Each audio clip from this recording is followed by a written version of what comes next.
From iconic pistols that have become synonymous with secret agents, and steadfast bolt actions at the core of the German war machine, to cutting-edge assault rifles way ahead of their time, deadly automatic submachine guns that struck fear into the enemy. The Wehrmacht was spoilt for choice when it came to weaponry. It's time to find out why these firearms were held in such high esteem at the Royal Armouries in Leeds. Jonathan, we're back at the Armouries with some more World War II guns, German edition. Yes. Give me a brief overview of what we have in front of us. It's a good lineup. Yes, a bit of a selection. The standard issue, still standard issue, despite various attempts to produce a self-loading rifle for German service. A lot of soldiers still using the Kar98K. If you're not issued with the rifle, there's a good chance you'll be issued with this, the MP40, or its immediate predecessor, the MP38. 9mm pistol cartridge. The two sort of complement each other. But that brings us to this thing, which is really sort of smashing those two together, arguably with a bit of machine gun thrown in as well. That's debatable. And that's the what we know is the Sturmgewehr. Sturmgewehr. Origin of the term assault rifle in English. Yeah. And finally, officers, machine gun crews, whoever you might be, if you don't need any of those, you're going to be issued with a pistol. That's what I think about when I think of a Nazi officer. That's the first thing that comes to mind. Well, let's, as always, go into the individual components of each weapon and then we'll get them firing on the range. A feature of almost every World War II movie to date, the toggle-locked, recoil-operated Luger pistol was initially developed to improve upon the Borchardt C93, a semi-automatic pistol designed in the last decade of the 1800s. Patented by the renowned Austrian firearm designer Georg Luger 5 years later, the Pistol Parabellum 1908, or P08 as it was officially known, would go on to be adopted by the German army and see extensive service during World War I and throughout the Second World War. The Luger pistol, Jonathan, I always associate it with Nazi high command, but it's actually used in the First World War, isn't it? What are the origins of the semi-automatic pistol? Is it the first to be introduced in warfare? So it's not the first to be produced. It's probably not even the first to see action, but it's up there. It's one of the. It's maybe the first truly combat-capable self-loading pistol. That's a subjective comment. Yeah. You have the C96, famously. The broom-handle Mauser emerges first produced in 1897, and it sees limited military procurement by some nations, but the nations of the world are still feeling their way with self-loading pistols. So 1904, the German Navy adopts a version of this. 1908 for the P08, P08. Parabellum is its true correct name, but Georg Luger, the designer, being so associated with the design, everyone knows it as the Luger. Anyone that doesn't have a need for a rifle, certainly before the submachine gun comes in and before other things come in, you're going to get issued one of these. So machine gun crews would be one example. It's a defence weapon, just as it is in other nations. So it goes much further back than the First World War. In fact, it's being replaced in the Second World War by the P38. Right. And it's much broader than just officers. But yeah, we always think of the war movies. Talk to me a bit about the design of the weapon itself. Looks very different to what the US are using. Yep. A very different design. Sure. So admittedly, the P38 has that sticking out barrel at the front as well, and almost looks a bit retro certainly by today's standards. The all-enclosing slide of the Browning designs, the FN designs, the Colt, same guy designing them all, has become the standard look for a pistol. And so any time we see something skinny sticking out the front, we think, oh, it's a bit old-fashioned. Mm. I certainly don't think it would have been seen that way in the 40s, although it's an old, it's introduced in 1908 and it's the standard issue pistol throughout the First World War for just about everybody. I don't think they would have seen it as antiquated necessarily. In fact, there would have been a certain amount of fondness towards it. It was the main difference apart from the barrel is the toggle. So it's a toggle locked system. I'll just lift that part way up. Yeah. And you see it breaks like your knee joint does. Yeah. And it works in much the same way. So it resists the pressure of the cartridge that way, but as the whole, a bit like a slide operated pistol, as it comes to the rear, these very distinctive toggles here, these ears, hit this ramp and they get forced upwards by the action of the cartridge. To load it, you do that yourself anyway. So those two things, the skinny barrel and the toggle, and they are part and parcel of each other. And this is a refined version of the 1893 Borchardt pistol, which really does look very steampunk, and it has the spring that's nicely concealed in here now and makes it look more modern, is hanging out the back, and it looks really weird. So they took a very promising design, but far too clunky for combat, and turned it into a very effective combat pistol. It is perhaps aging, but it's still very capable. It's still 8 rounds. The downside is really the cost of making it. And how could we tell the difference between a First World War Luger and a Second World War Luger? So there's no change functionally speaking. You might sometimes see different patterns of grip, magazine base plate. The finish, so this is actually quite a nicely finished one. They do get a bit more rough and ready as the war goes on. The real giveaway is only in the detail of the markings. So we have that tiny little eagle with the Nazi symbol there. Yeah, the Waffenamt marks, essentially inspection marks, acceptance marks. And we have a 42 there, which is 1942. Yeah, tells makes us sense. where when it comes from. And that code there is a code for the Mauser company. So we know this one was made by Mauser, and we know it was done in the 40s, if we didn't have the date. So you wouldn't know is the answer unless you really looked at it in detail. The adoption of the pistol also marked the first widespread use of the 9mm Parabellum cartridge, smaller in height and diameter to the .45 ACP, developed by Luger specifically for the firearm. As you said, the round itself is ubiquitous nowadays, but it's still different to the Colt. The Colt is packing more of a punch with the 45. Do you see huge discrepancies in terms of the effectiveness of this, the deadliness of the weapon compared to the Colt? I really don't, and I think, this is debated endlessly online and in real life. It's the stopping power, and it comes down to capacity, and in this case, you're not really getting much more capacity. You're only getting one more round than a 1911. But in a modern context, capacity, the smaller diameter round means more rounds. Glock 17 has 17 rounds in it. Beretta, 15 rounds in it. The Browning, 13 rounds, and that's from an earlier period.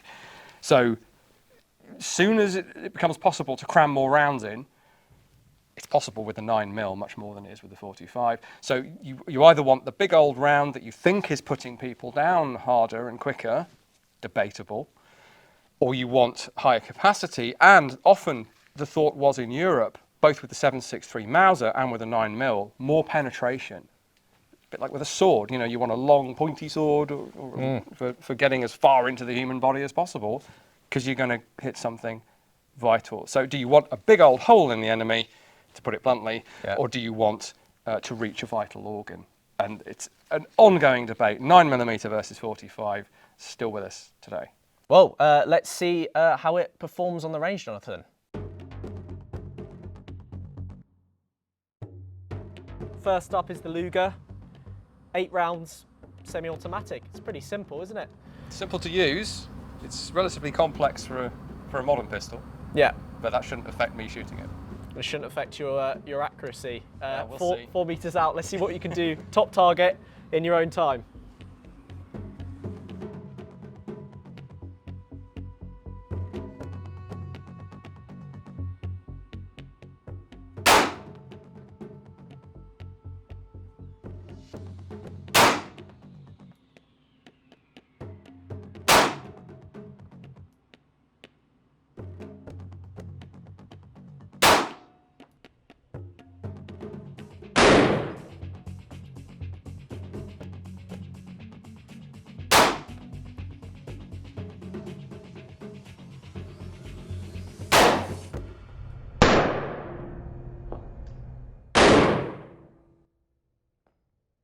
That's a pretty good grouping. It is-ish. Dropped a shot there on the bottom left. That can be forgiven. Well, I hope so. Please forgive me, internet. Yeah.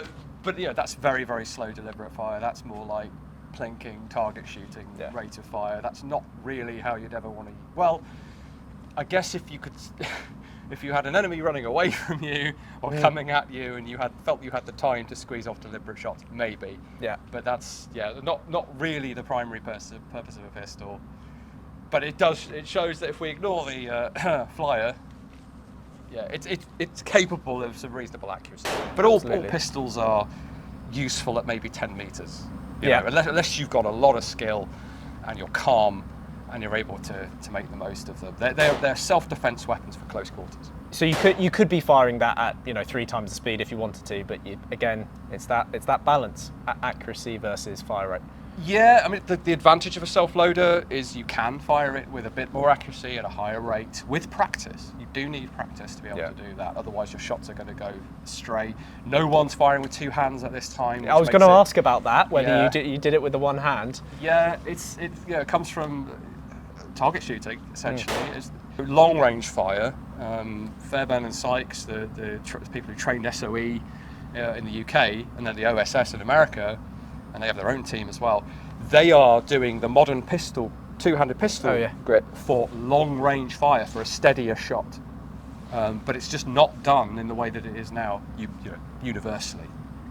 Now there is a feature that helps with the way I was shooting it, but is even more important for rapid fire, is this steep, raked grip angle here. It gives the pistol its iconic look. Yeah. It's very steeply raked, and that allows, in theory, for a natural point. Like if I point with my finger, it should be much the same as pointing with the gun. Because you're not. It almost allows you a more natural, straight. Yeah. Horizontal. Well, as long as you're holding it, weirdly, it makes it a bit harder for a modern 2-handed grip, but for instinctive shooting from the waist, the James Bond thing was a thing at the time. You could shoot from the waist and you'll look where you're pointing naturally, so you probably hit, certainly at this range. And even if you take a more deliberate stance, the sights align very naturally. You're not having to do too much adjustment of the aim, and it's all down to that grip angle. And pistols today are almost still chasing that, but a lot of people prefer the 1911's grip angle. Well, it's a good start. Let's up the ante a bit with the bolt action. Yep. From a flashy sidearm to the tried and tested primary weapon of the German army, the Karabiner 98K was one of the final developments in the long list of military rifles produced by Mauser, the leading German arms manufacturer. An improvement on an earlier model developed from the Gewehr 98 rifle used during the First World War, the Karabiner 98K immediately became the standard issue of the Wehrmacht, with close to 15 million being produced from 1935 to the end of the war. Jonathan, the Kar 98K, this is the standard issue bolt action for the Germans. Now, interestingly, whilst the US go for the semi-automatic rifle, the Germans stick with their good old bolt action. Why do they do that? Well, the first thing to say is that they are working behind the scenes on self-loading rifles, as almost everybody is. Even in the UK, we're just as wedded to the bolt-action rifle as the Germans were, if not more so. There's still test and evaluation of current designs going on every few years to see, is it time to jump on board the self-loading rifle wagon? And initially, the Germans decide, no, this is 1935, don't forget. They know what's happening, so they are arming up first. And so this is introduced in 1935 as an improved model of the existing Gewehr 98, 98 being 1898, which is when this was originally introduced. So it's very much, mechanically, it's a contemporary of the Enfield, of the Springfield. It's the ultimate iteration, really, of that very good Mauser bolt-action design. But it's now coming into an era when you have more rapid-fire weapons. And of course, you mentioned the Mauser Gewehr 98. That's the rifle they're using in the First World War. Very effective. How does this compare to that rifle? What are the improvements that they make? So it's happening a lot later, but the Germans realised the same thing that the Brits and the Americans did, which is that you don't need a 30-inch barrel full-length rifle and a 20-inch barrel carbine or something for your cavalry, artillery, whoever else. You can get by with, well, more than get by, perfectly adequate to have a 20, 24-inch barrel rifle. So the SMLE, so the Brits did it in 1902, going into the First World War with a short rifle. The Americans do it in 1903 with the Springfield. The Germans kind of a little bit late to the party with the short rifle, usually called a short rifle or a universal rifle. But this barrel length does the job, does almost every job, even for sniping. You know, this thing gets modified for sniper scopes, just like the other rifles do as well. So there are some modifications that get made, but for all intents and purposes, it's still a standard bolt action taking 5 rounds. Why haven't they perhaps maybe gone to 10 rounds like the Lee Enfields? Yeah, so that's a very good question. Boiling it right down, it matters to you and I, if we're conscripted and sent to the front, that we might start the fight with 10 rounds. That seems like a no-brainer. Why wouldn't you want 10 rounds? Once you've fired those 10 rounds that are in that Enfield, you are reloading from 5-round stripper clips, right? Just like this. So, do you stick with that and give your soldiers that, in theory, slight edge, bearing in mind lots of other weapons in use on the battlefield at the same time? Does it really matter if Private Jones has 10 rounds or 5? Not at the macro level. At the micro level, yes, please, I want 10 rounds.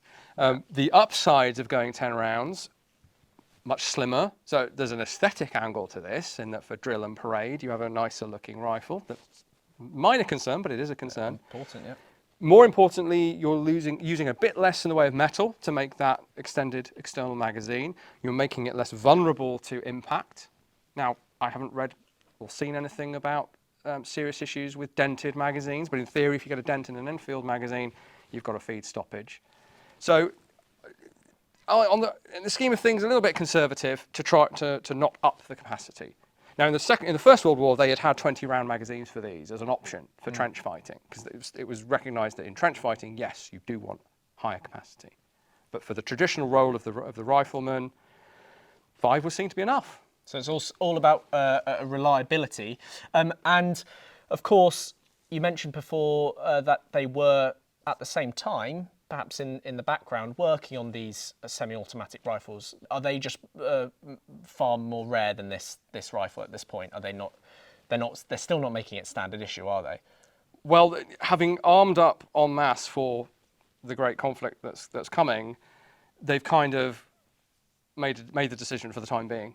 So by default, you're not going to be able to introduce at scale a self-loading rifle because you've already put your eggs in this basket. Yes. Now, by 1941, there are actual troop trials going on of the Gewehr 41, which is their first attempt at a self-loading rifle. There's all sorts of politics and cock-ups and delays with getting a functioning service rifle that's semi-automatic, and we don't see that until the Gewehr 43 in 1943, which then takes time to mass produce and get in the hands of soldiers. And then we have another weapon coming along, well, 2 actually, that complicate the picture further. So in the meantime, the German soldier is literally soldering on with essentially Victorian technology. Yes, it's shorter, lighter, handier, quicker to bring into the aim, and it has open sights, so you're not having to center your eye in that ring, which is more of a target sight thing. They've gone the SMLE route of an open sight, so at the combat sight range, 100 meters, you just put the thing in the thing and pull the trigger, a little bit simpler. And then you still have the ability to scale it all the way up to a frankly hilarious 2,000 meters. But that's not uncommon for a service rifle of the day. The idea being that if you haven't got a machine gun, you can still project fire en masse with rifle fire at insane ranges. Same thing is on the Enfield as well. And of course, you can add the sniper scope as well. So this is also used by German snipers. It is. In basically a common theme is that the standard service rifle of each nation gets adapted as a sniper rifle. Now, it's not like the games. You can't just slap on a scope. No. This has to be modified at an arsenal or from the factory to take a scope. Can't just press X. Sadly not, no. And same goes for any other. The only attachments are the standard bayonet, which we haven't got with us here today. A little bit of a hazard on the range to have a bayonet. And that's kind of it. There are attachments developed for rifles, even suppressors, grenade cup launchers, that kind of thing. The only one that sees any significant use is the grenade launcher, and of course the bayonet. And there's obviously going to be this huge debate. In war, it's never a case where it's a one-on-one. But I'm interested how this compares to the M1 Garand. You've got on the one hand, a semi-automatic rifle that's firing 8 rounds, and then Yeah. you've got your bolt action with 5 rounds. I mean, it seems obvious, but I'm guessing, as you mentioned with the reliability, it was more of a fair fight, perhaps, than we give credit for. We tend to boil it down to one-on-one because it sort of makes intuitive sense. But of course, you are going up against an army, Yeah. a squad, a platoon, whatever, with your squad or platoon or whatever. So yeah, you are going to be engaging individuals, and that individual might be engaging you back, but he might well be shooting at one of your friends, or not shooting at all, or whatever. So it's not the Messerschmitt Spitfire comparison. No, exactly, yeah. Or a video game where you're Yes, one-on-one. Yeah. Yeah, which is dangerous enough to make as Yeah. it is, but it's definitely not that. The differences matter much less.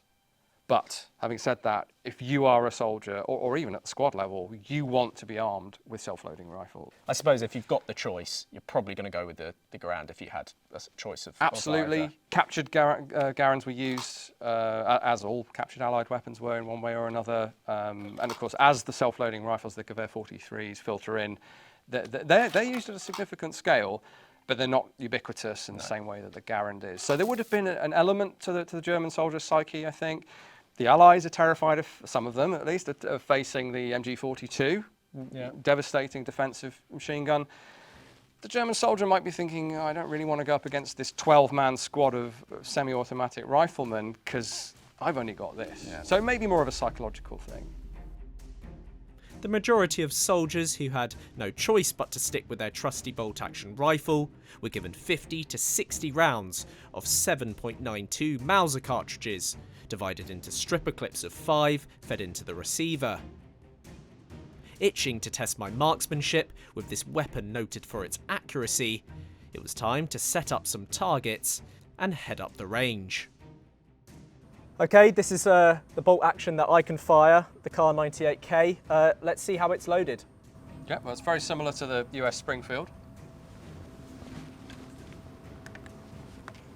Stripper clip in the top. Yeah, 5-round stripper clip. You've got a guide there for the clip. And then we close the bolt on the top round. I put it on safe so I can hand it over to you. Yep, okay. That's where I take over.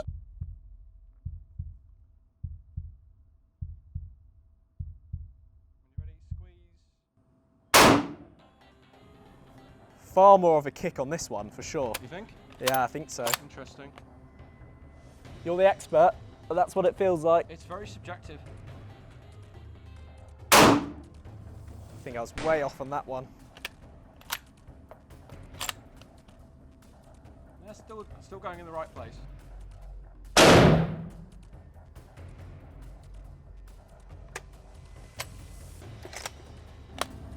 Good.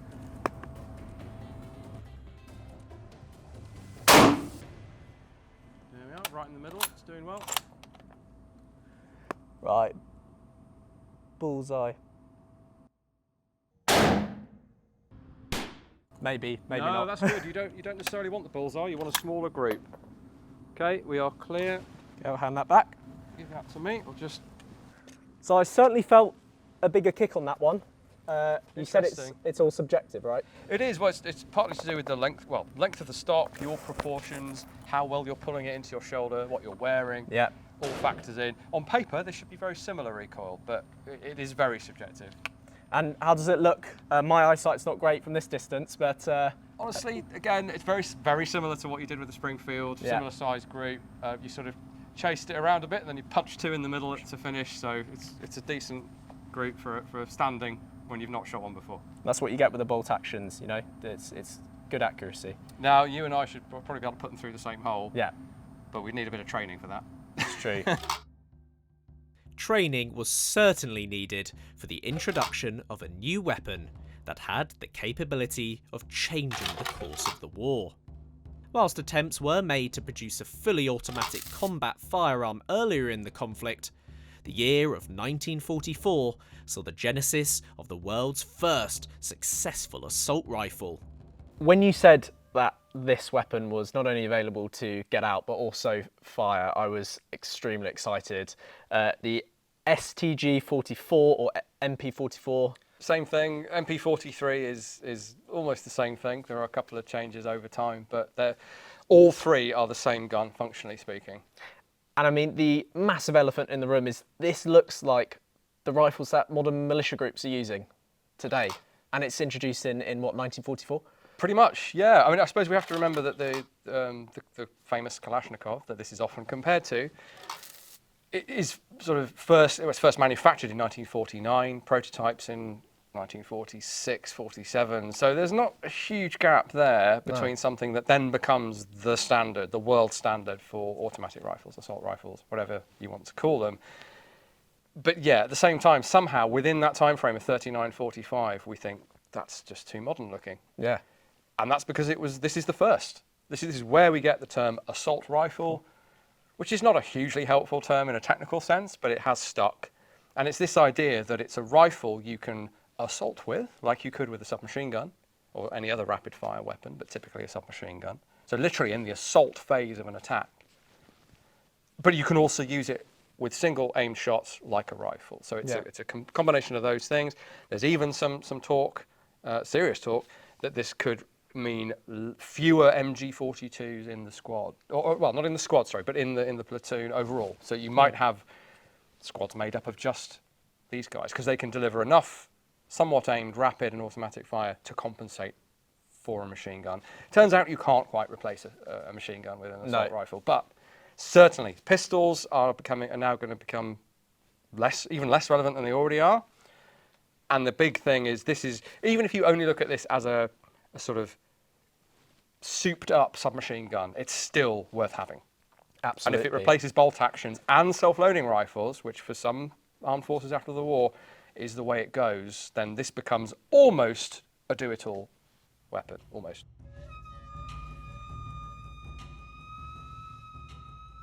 Talk to me about the origins of the conception and the production of this. When did they finally get this to the front line? And is it almost too late by the time they get it to the front line? It's definitely one of these sort of German wonder weapons that is a bit too late to the party. Yeah. So we have troop trials models, the MKB-42 getting out there in 1942 in small numbers, not enough to make any kind of impact, enough to get captured by the Soviets and developed in parallel into the AK, but nonetheless. And then it's not until late 43, I think, that we get any significant quantities of the MP-43.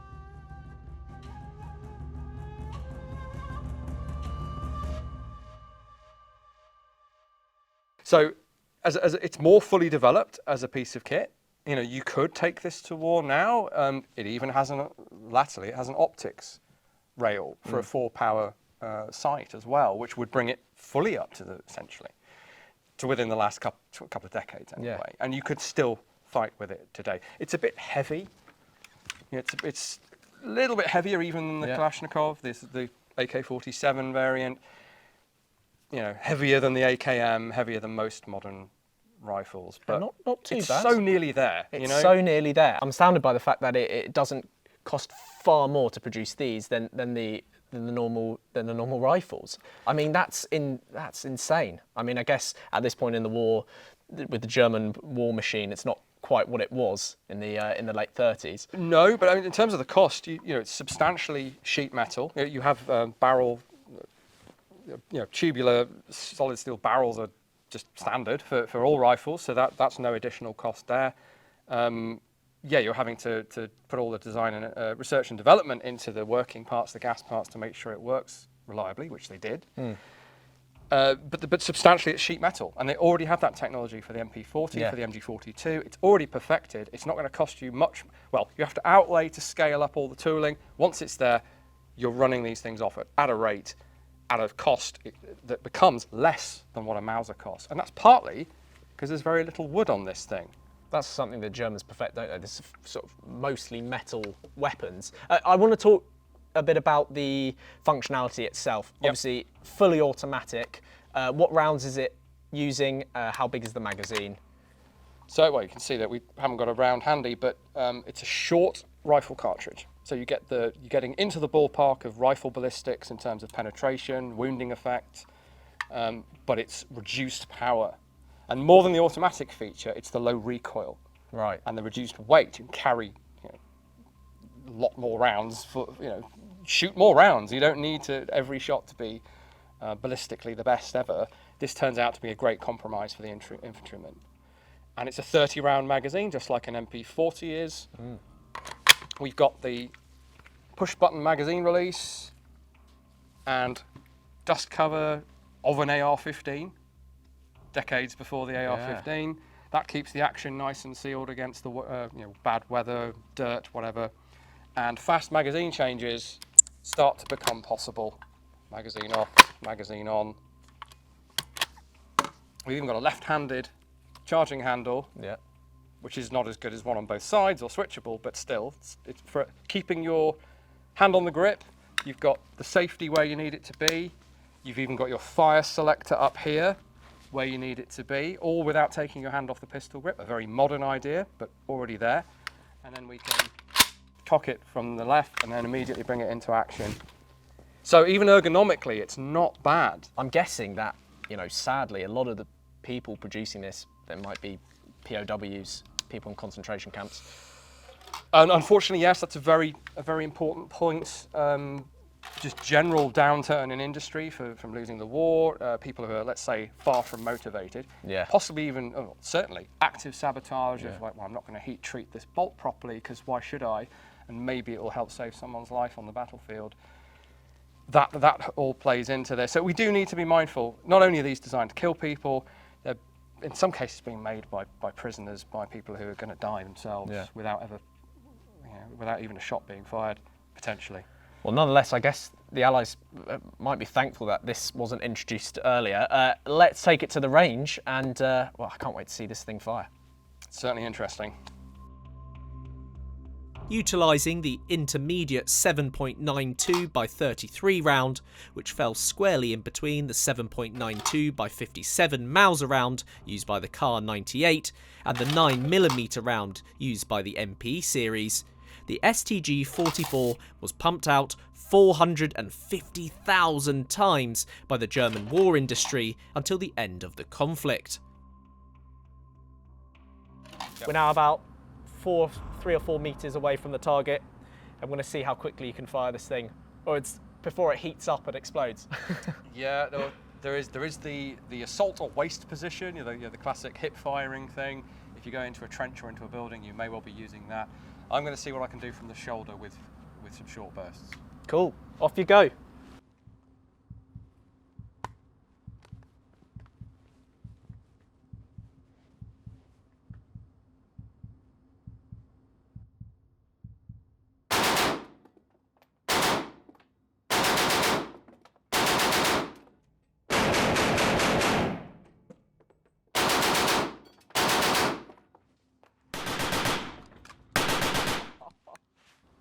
Now that was something else.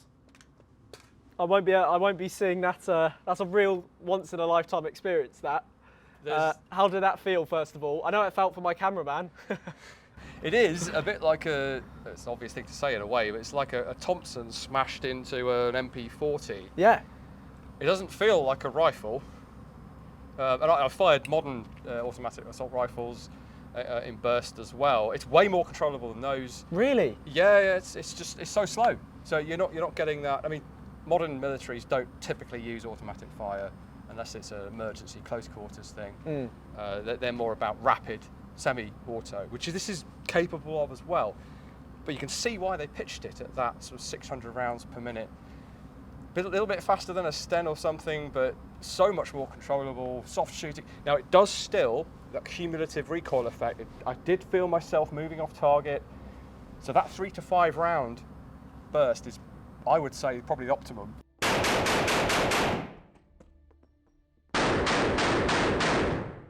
That's like the Goldilocks zone, isn't it? From the shoulder, yeah. If you could do half a mag or something potentially from the hip, but goodness knows where those rounds are going. Well, your grouping's pretty good. I mean, that was a truly once in a lifetime experience. Thank you so much for showing me that. You're very welcome. From one fan favourite of weapons enthusiasts to another, the MP40, or Maschinenpistole 40, remains the firearm most associated with the German army of the Second World War.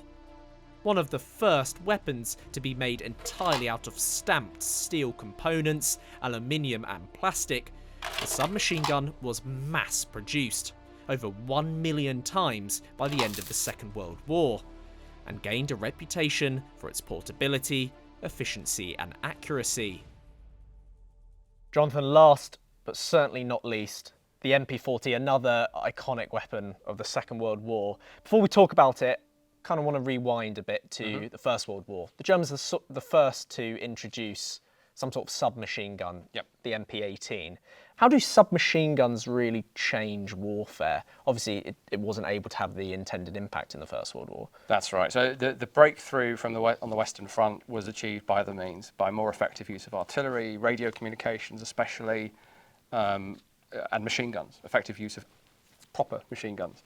The submachine gun had the potential to really help with that, but not enough were in use, and the tactics weren't really developed yet to kind of make that much difference. But you can imagine waves of submachine gun armed troops more effectively taking ground, taking trenches, sweeping pillboxes, that kind of thing, had there been more available. And that's what one of the major things we do see going into the Second World War.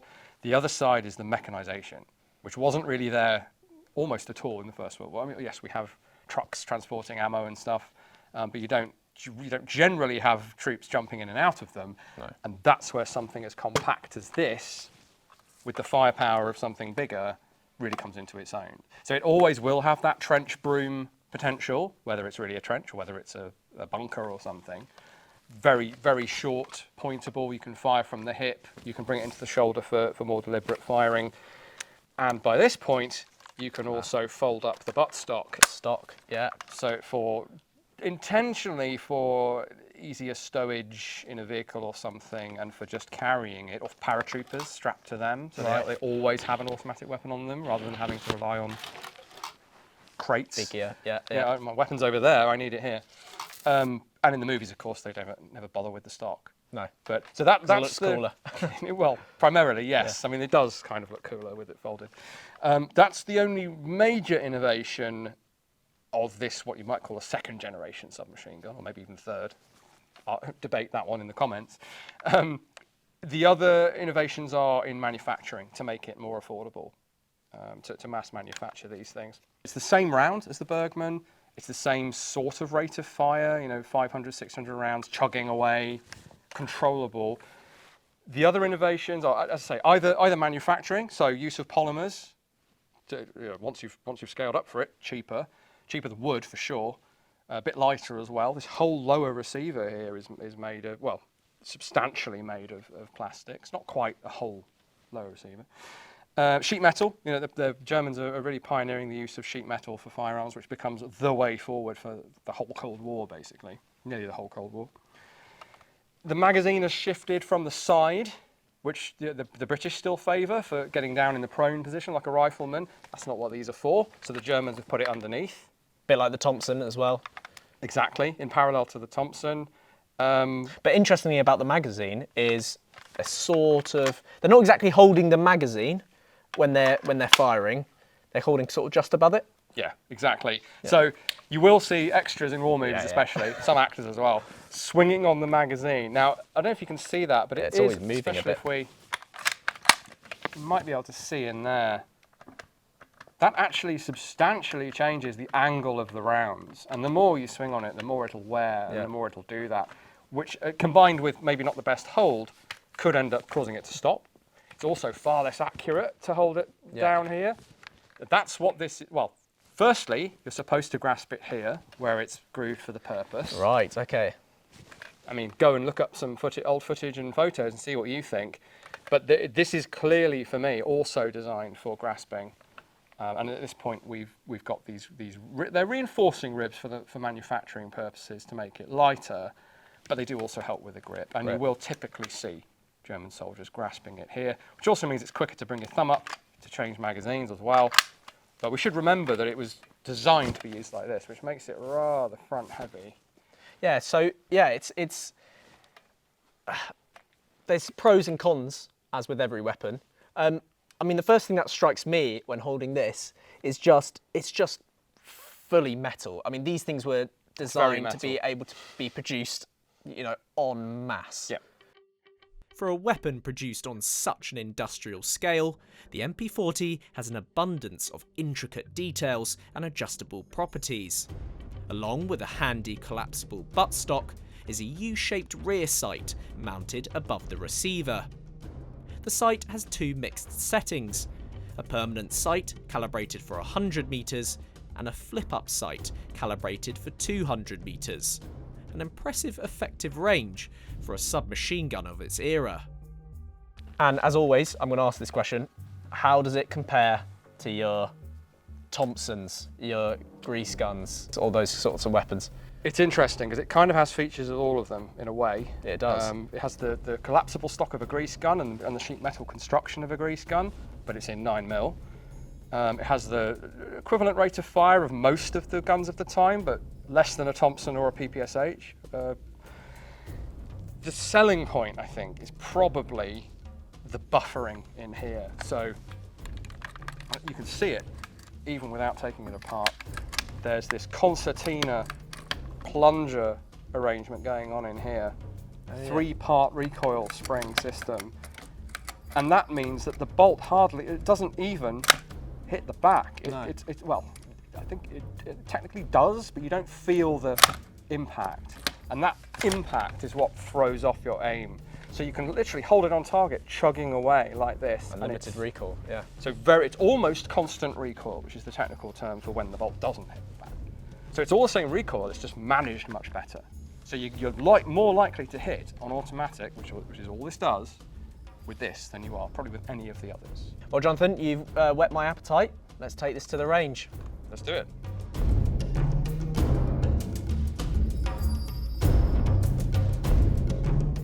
Jonathan, MP40, got it ready to fire. You're going to use the collapsible stock? Yes, yeah, you always want to use the stock. Yeah, okay. That's just an emergency. Yeah. An emergency. So. And similar to the Thompson, we're going to fire semi-automatic to start with, but this doesn't have the exact mechanism, does it? It doesn't have a mechanical semi-automatic feature, but it's slow enough that I should be able to perform single shots, which we'll do 5. I'll try and do 5 semi-auto or equivalent thereof, and then we'll do bursts. Off you go.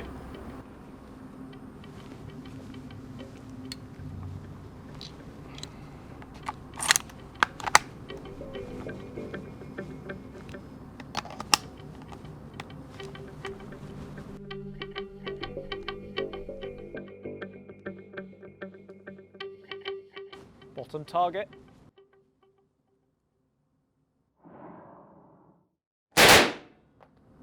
And I have failed.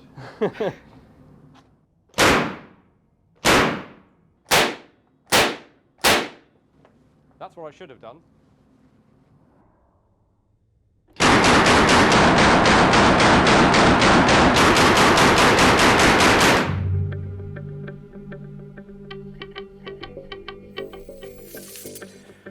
What an experience firing all of these weapons. I mean, especially this one here. I mean, you don't get to do that many times in your life, do you?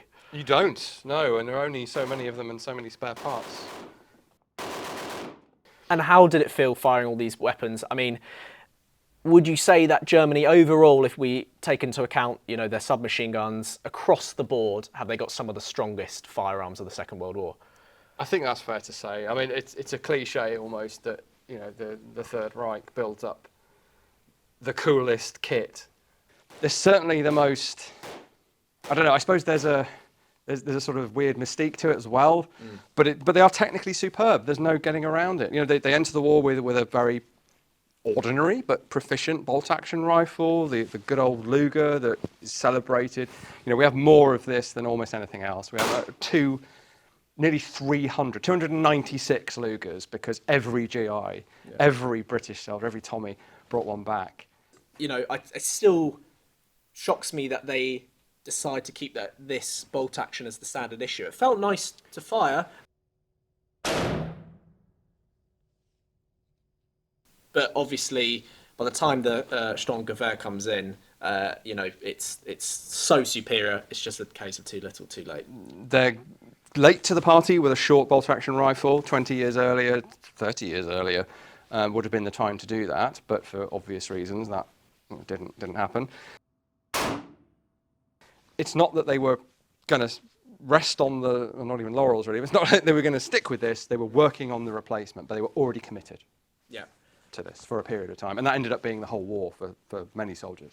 And of course, by the end of the war, a lot of these weapons are being made in these concentration camps, POW camps, and it's not in their interest to be perfectionists, is it?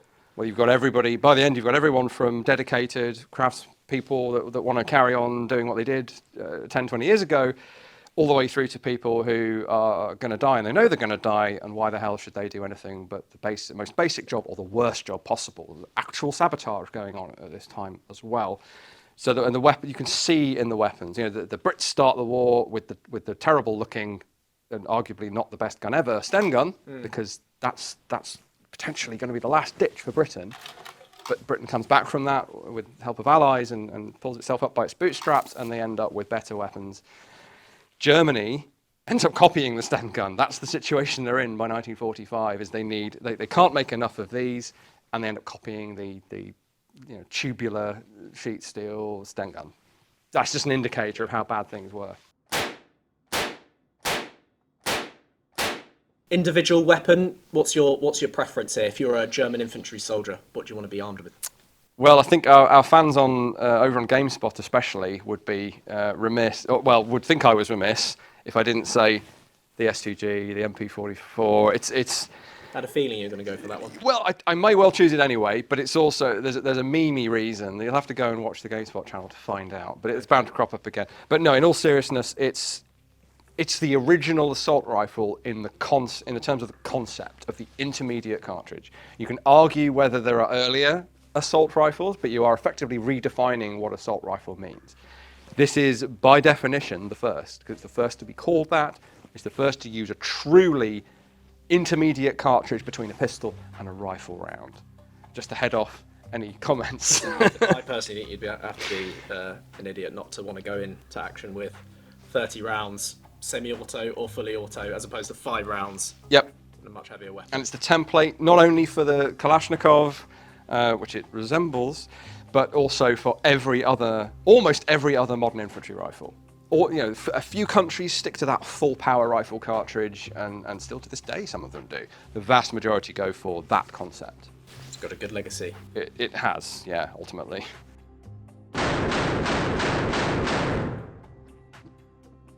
Jonathan, what a privilege that was to not only fire these weapons, but also see you fire them. Looking forward to seeing you again in the future. Thanks for watching this video on the History Hit YouTube channel. You can subscribe right here to make sure you don't miss any of our great films that are coming out. Or if you are a true history fan, check out our special dedicated history channel, historyhit.tv. You're going to love it.